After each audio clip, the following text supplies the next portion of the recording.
Hannah Brockhaus, Senior Vatican Correspondent for our sister news organization, the Catholic News Agency, and Dr. Matthew Bunson, Editorial Director of EWTN News, have been following the Synod closely from our Vatican Bureau.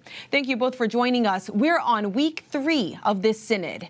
And this week, the main focus was on authority, decentralization, and the co-responsibility of the laity. Hannah, what was said to set up this discussion? What was everything about?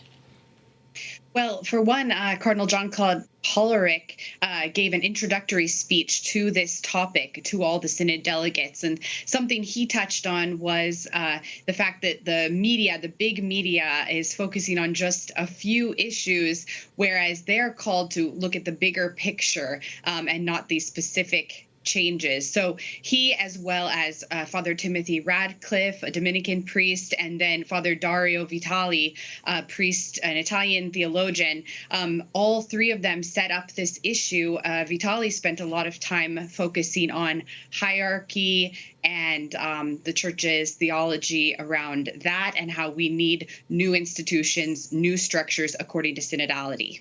Well, that's interesting and something we'll touch on in a second because it makes some people nervous. Matthew, we did see some participants leave the Synod early this week, 2 bishops from mainland China. Is this unprecedented, people leaving before everyone else wraps up? No, it's not unprecedented. In fact, in 2018, during the Synod on Youth, the 2 bishops who were allowed to attend from China actually left at almost the exact same time that the 2 this year decided to leave. It was given as an explanation that they had to depart for, quote, pastoral reasons.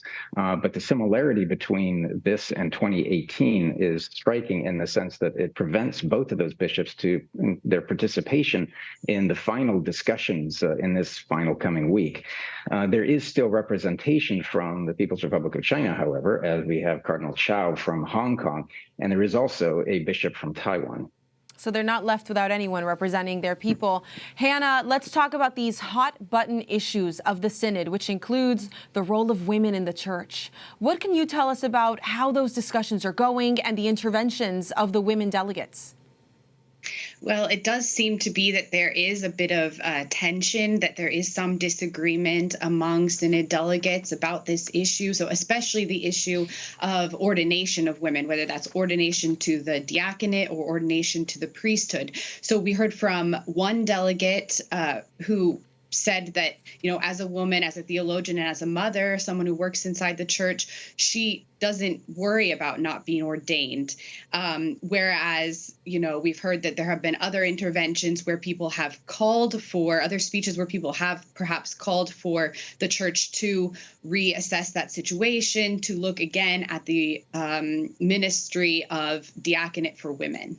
And what do those discussions entail in terms of what might come out of the Synod? Have you heard anything about where people are going? We know the Holy Father has stressed many times that he has no plans to ordain women. That's right. Right now, the only answers you can really get from officials are just that we're all listening, we're discussing. There's no predetermined outcome here, that everyone is just gathered together to discuss these issues. And just today, a bishop said that we're here to listen and see where the Spirit takes us. Well, we'll be praying for the Holy Spirit as well. This is a little frustrating.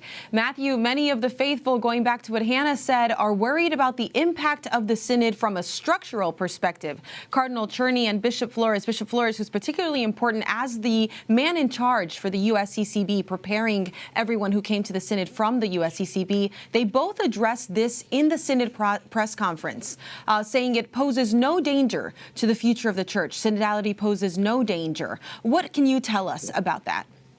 Well, I was at the press conference, and both were asked specifically about the question of a conspiracy theory, or that the Catholics, frankly, are just very concerned. And as we were hearing from Hannah, the vagueness of some of the structures, as well as the open-ended nature of the discussions. We've had proposals put forward for the ordination of women, for example, and then we had the discussion in this week about church structures, especially in light of synodality. All of that has been found disturbing to a lot of people. It's one of the reasons why I think Cardinal Czerny, and in particular Bishop Flores, went to some pains to try to stress that no, this is no danger to the structures of the church.